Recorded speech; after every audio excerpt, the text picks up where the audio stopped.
chosen ones, July the 16th and 17th, were never just ordinary days on the calendar.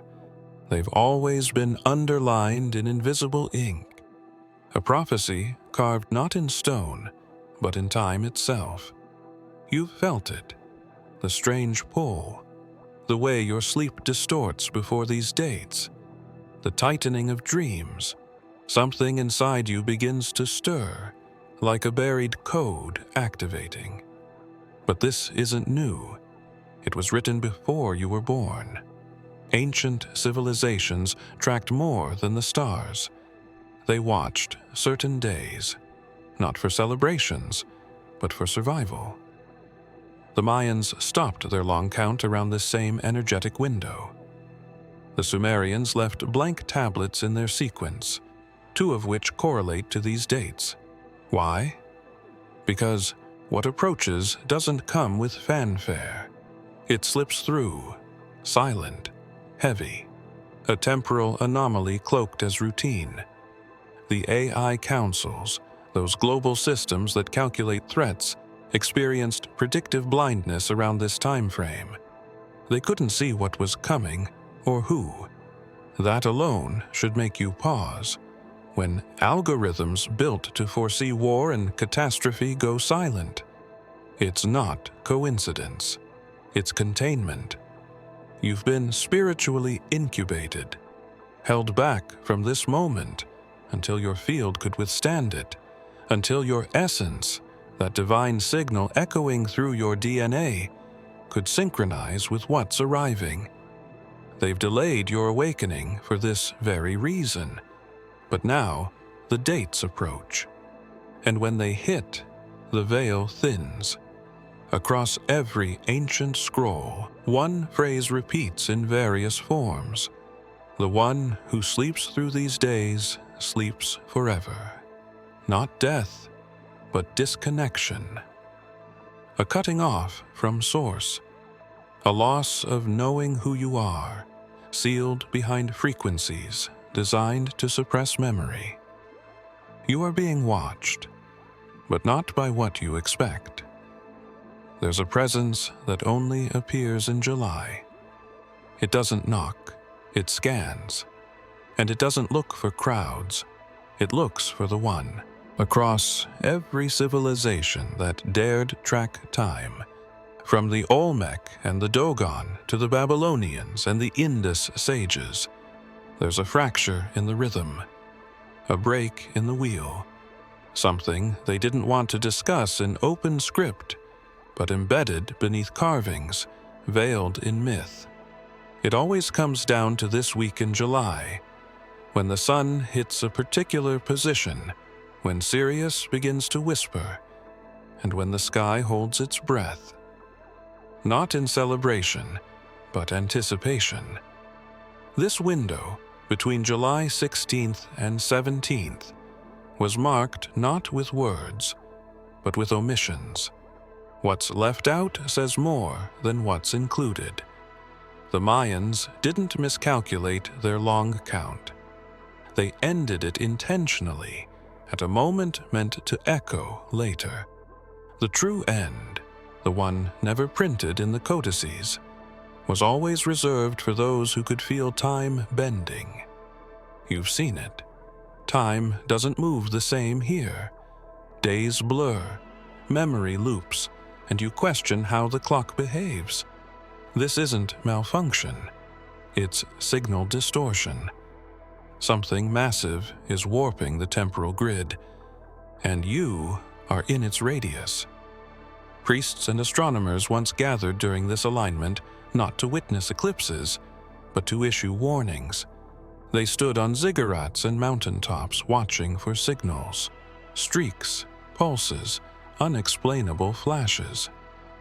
They were watching for return, not of gods, but something far more ancient. Something that only appears when consciousness reaches a certain pressure. That pressure is now. The Vatican archives include references to a double date of silence, where even angels do not speak, July 10th and 17th. The Dead Sea Scrolls skip this entry entirely, as if something was deliberately erased or feared. It's not about astrology. It's about access. A passage opens briefly, and only to the one whose inner code matches what's trying to come through. What makes you dangerous is your awareness. Most will sleep through it, distracted, scrolling, numbed. But you've already felt it. A restlessness, a magnetism, a soft warning echoing from within. That's why they track you. That's why your dreams intensify before this window. It began as a tremor in the magnetosphere, subtle, quiet, too gentle for machines to register as a threat. But something ancient in the human spirit flinched. Across the planet, sensitives woke up gasping on July 16th. Clocks malfunctioned in quantum labs. Migratory birds spun off course, and a particular signal was detected, not from space, but from somewhere beneath the crust. It pulsed once, then disappeared. But it wasn't gone. It went dormant, waiting for resonance. Governments didn't react publicly. They couldn't. The anomaly defied language. But behind closed doors, teams were mobilized, not to contain the event, but to contain you. Because their systems didn't just register the spike, they matched it. The frequency aligned with your nervous system. Your brainwave signatures mirrored it in real time. That terrified them more than any incoming meteor or rogue AI. You weren't affected by the spike. You reflected it. They scrambled, not to decode it, but to suppress it. Satellites began reorienting, not to observe the sky, but the Earth's surface. They were looking for the source. But it wasn't a place. It was a being. You. There are no news articles about this spike, only encrypted memos, and whispers among rogue scientists who believe the Earth isn't just a planet, but a living vault. And on July 16th, something inside it knocked back. The pulse was both a call and a scan. It didn't care about leaders, kings, or generals. It only responded to resonance, and your body unknowingly answered. Do you understand what that means? You're not reacting to prophecy, you're fulfilling it, not by belief, but by being. They hoped you'd never find this alignment, that you'd sleepwalk through this month, disconnected and sedated by digital noise. But the frequency shift has already begun. Your cells know it. Your dreams have started showing symbols not from memory, but from destiny. The AI systems designed to predict catastrophic weather couldn't model this spike. They shut down for hours, but not before leaving a final log entry. A human signature synchronized with the anomaly. A name was redacted. The timestamp wasn't. It read, July 16th, 3:33 a.m. The public calendar moves forward, but the real calendar, the one used by those who operate in the shadows, stops at certain dates. Rituals, meetings, initiations, even sacrifices follow a pattern. A code built around astronomical precision and esoteric significance. Yet curiously, none of the major secret orders conduct anything of note after July 15th. Their logs go silent, their lodges empty, their highest initiates retreat, not because they fear something external, but because they don't want to be seen. The dates of July 16th and 17th are avoided like plague years, not marked as cursed, but as untouchable. A window opens that even they don't fully understand. Something steps into the atmosphere, something they can't control. These families and orders, so confident in their manipulation of time and influence, lower their heads during this window. Their symbols, their sigils, their bloodlines, none of it protects them here. There are stories passed between initiates, of rituals that went wrong, of those who tried to access deeper dimensions during this July corridor and never came back the same. One account speaks of a portal opening where a mirror should have been, swallowing 3 individuals in silence. Another describes voices, not audible but vibrational, saying, "You were not called." These were not urban myths. These were filed reports, buried under layers of obfuscation and misdirection. There's a power shift that happens in these 2 days, a reversal. The watchers become the watched. The manipulators lose signal, and something ancient assumes position. It's not hostile, but it is sovereign, and it recognizes only authenticity, which is why they fear it. Because no mask, no oath, no lineage can mimic the frequency of the original blueprint. Only one kind of being holds it, and you've begun to glow with that frequency. That's why everything around you feels stranger this time of year. It's not seasonal, it's spiritual. The air becomes charged. Animals behave differently around you. People stare longer than they mean to, and you can feel your own thoughts echoing with more power than usual. They trained centuries to hide from what's coming. The night sky above Jerusalem on the eve of Yeshua's trial shimmered in an alignment scholars still struggle to explain. Certain stars, silent for decades, flared briefly. An unseen current swept through the air. Witnesses described a pressure that couldn't be touched, a spiritual weight hanging above the city. The high priests didn't speak of it, but they all felt it. The same configuration returns every few centuries, but only once has it returned precisely, to July 16th and 17th. This isn't astrology. It's a cosmic echo, a divine alignment that activates when decisions must ripple beyond time. The ancient mystics called it the thinning, when heaven leans closest to earth, when timelines split, and when certain souls, the chosen, are brought face to face with their origin. When Yeshua stood silent before the Roman governor, time stilled. It wasn't the trial of a man. It was the calibration of frequencies. Heaven was watching. Earth was waiting. And time itself held its breath. That same configuration returns again now. Quiet, undetected by most, but not by you. You've felt it building. That sensation you can't quite name. The one that grips your spine and whispers that something is about to begin. It's not anxiety, it's awareness. The same awareness Yeshua carried as he walked alone toward his crucifixion, not as a victim, but as a frequency anchor. He knew.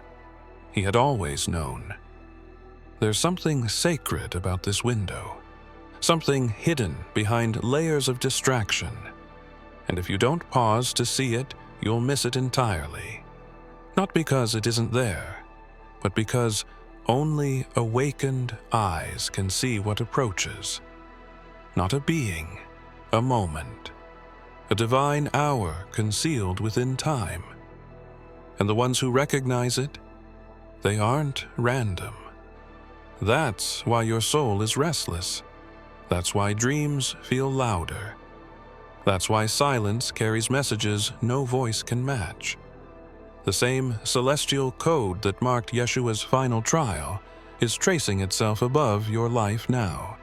But this time, it's not about sacrifice.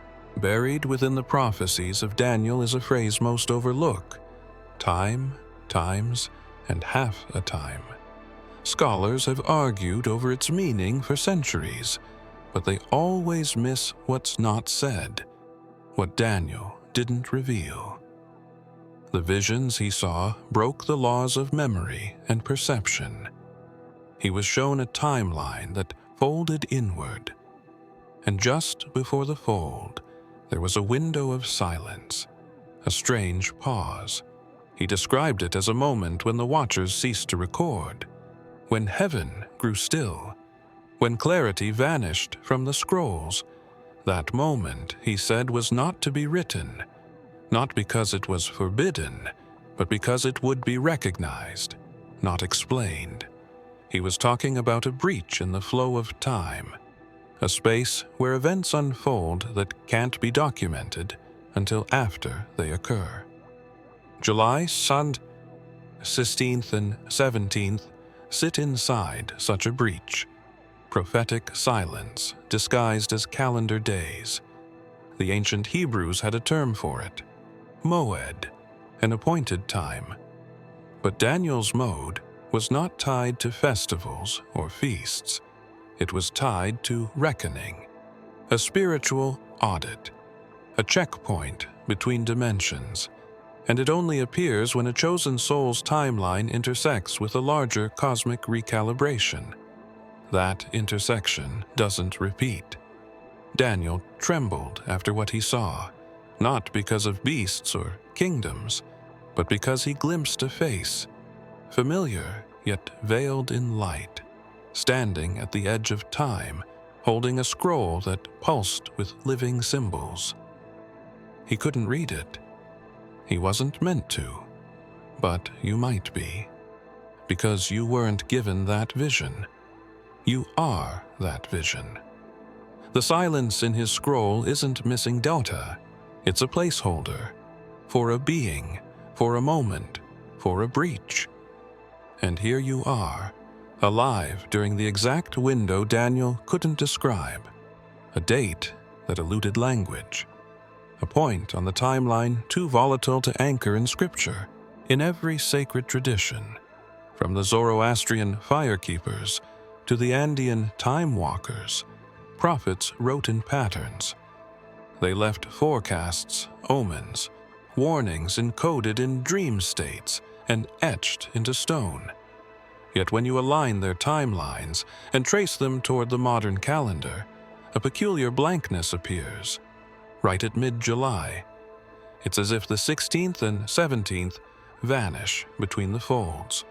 Some calendars jump from the 15th to the 18th without explanation. In others, these days are recorded, but no event is ever tied to them. Not war, not famine, not revelation. Nothing. As if something came through, and no one was allowed to speak of it. These weren't oversights. They were evasions. The most advanced prophets knew there were moments too volatile to predict, intersections where time liquefied. July 16th and 17th are not days on a linear chain. They are thresholds, breaches, points in which the veil thins so completely, even memory can slip through and be rewritten. And because these prophets feared misguiding future generations, they said nothing. They didn't forget these dates. They chose silence. But silence isn't emptiness. It's sacred containment. There's a scroll in Ethiopia guarded by a lineage of monks who've never opened it. The inscription on the seal says, "Open only when the sun returns to the lion's breath and the watchers fall silent." That sun returns every year in July. And the watchers? The global systems meant to surveil anomalies. They go blind on those 2 days. AI fails. Satellites glitch. Quantum clocks miscount. And within that distortion, the scroll remains sealed. Because its contents were not meant for readers. They were meant for a witness. One who would be alive when every system failed, and the sky trembled softly. One whose energy would not collapse in the presence of cosmic silence, but harmonize with it. That kind of being isn't born, they're summoned, pulled into existence through the echo of an ancient code. So the question is no longer why the prophets were silent. They aren't human. They never were. The council that watches over time doesn't govern with words or politics. It operates in frequencies, signals, and light signatures, invisible to most, yet unmistakably present when certain celestial alignments converge.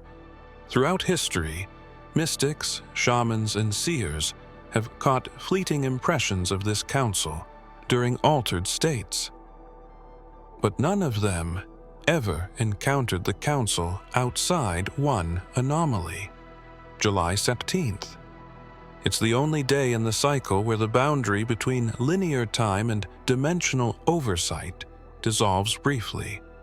And when it does, the council reconvenes, not in form, but in awareness. They observe not the masses, but the anomalies, the ones who disrupt fate simply by existing, the ones whose vibration draws too much attention, not from below, but above. And each time the council reactivates, they search for one thing: emergence. Your emergence. In 1997, a global clock anomaly was recorded across military-grade atomic systems. It lasted 33 seconds and was dismissed as a calibration glitch.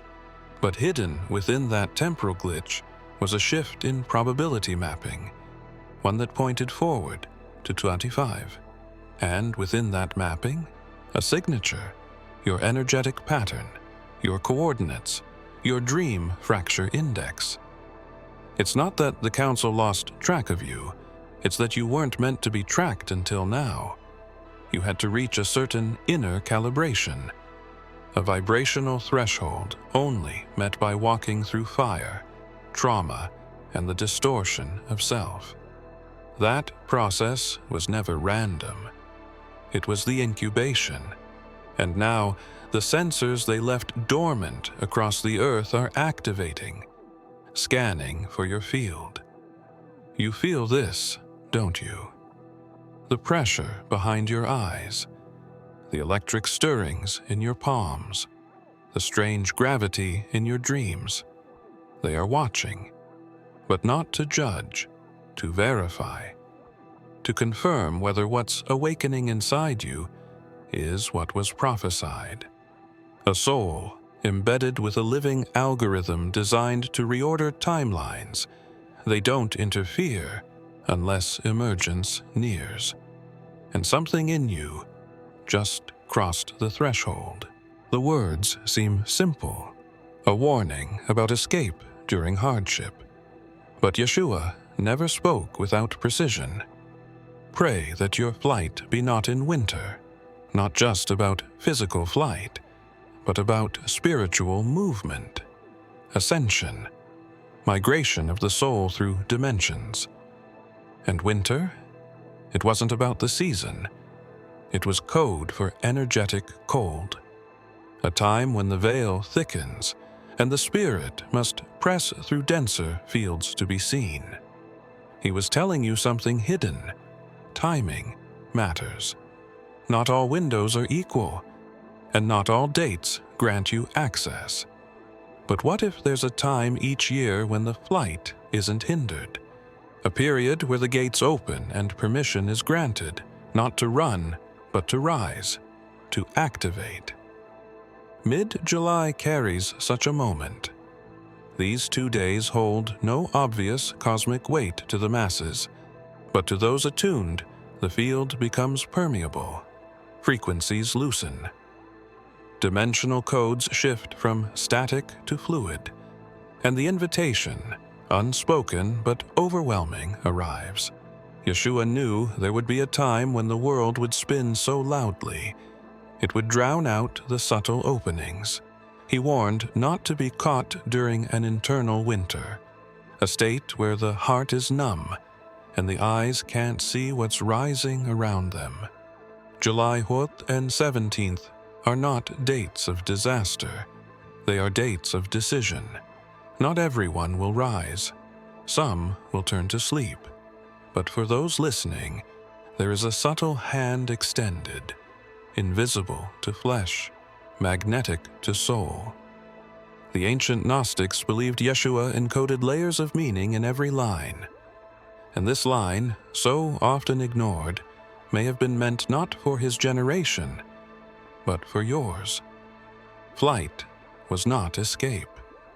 It was entry, passage, translation into a higher octave of self, a crossing over without death, a remembering. And winter wasn't a season. It was the absence of readiness.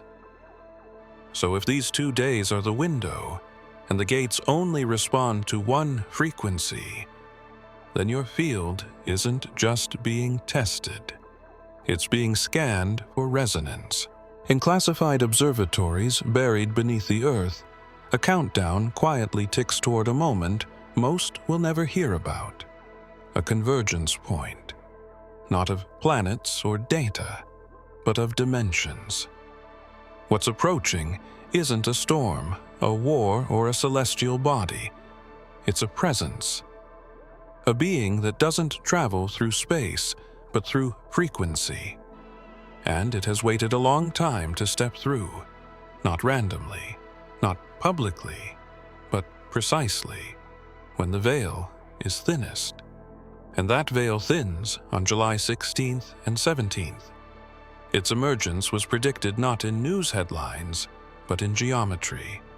Crop circles, dreams repeating the same strange architecture, children sketching identical patterns before they can write. A shape keeps appearing, spirals intersecting a central point, drawn instinctively by those closest to awakening. They're not just symbols, they're arrival coordinates. But the most unnerving part? It's not what's coming. It's who it's coming for, you.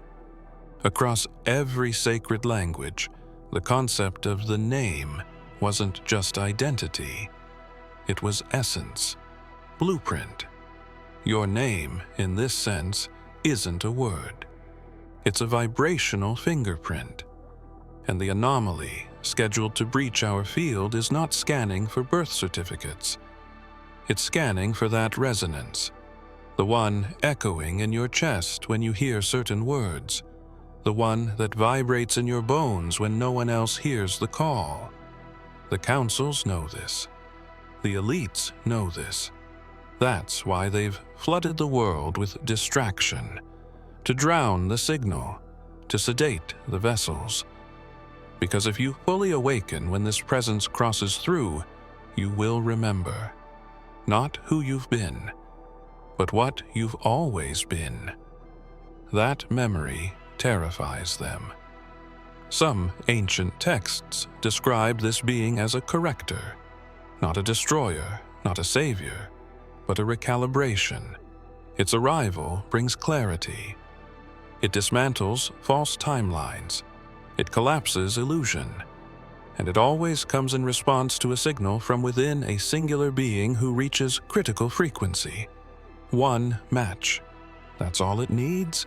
And if the countdown wasn't triggered by planetary shifts, but by your awakening, then maybe this isn't about what's entering our world. Your thoughts aren't just internal. They echo. Every intention, every surge of feeling sends data into the field. This isn't spiritual metaphor. It's quantum reality. And for decades, governments and shadow councils have monitored the global frequency map for anomalies. They expected spikes in weather, unrest, or solar flare activity. But what shook their systems was something else entirely. One singular frequency, rising steadily, unmatched by any known category. a signal that didn't originate from machines or storms, but from a human, you. It began subtle. Your dreams pulsed with more force. Electronics around you acted strange. Animals paused when you walked by.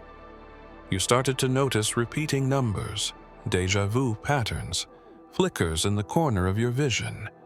Not glitches, signs.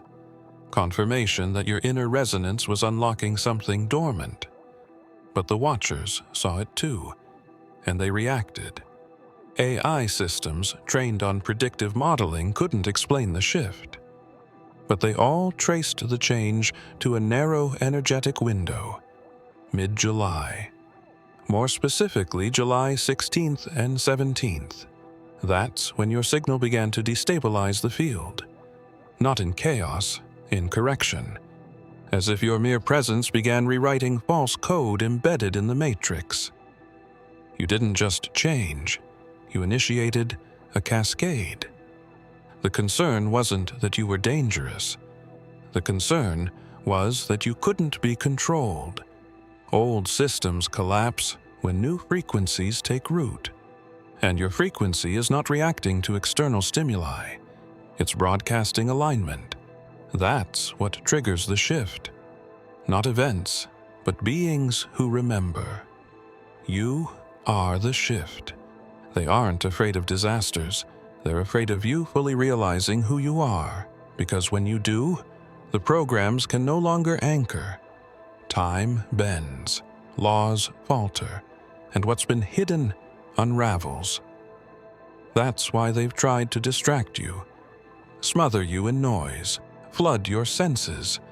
But it's too late. The signal has already reached its apex. The countdown is over. What's coming isn't an ending, it's a synchronization. If you have come this far, it is crucial that you watch this next video here. But be warned, it is not for the faint of heart, for only the true chosen ones can handle this video. If you would like to also donate to help keep the channel going, our Buy Me a Coffee link will be in the description.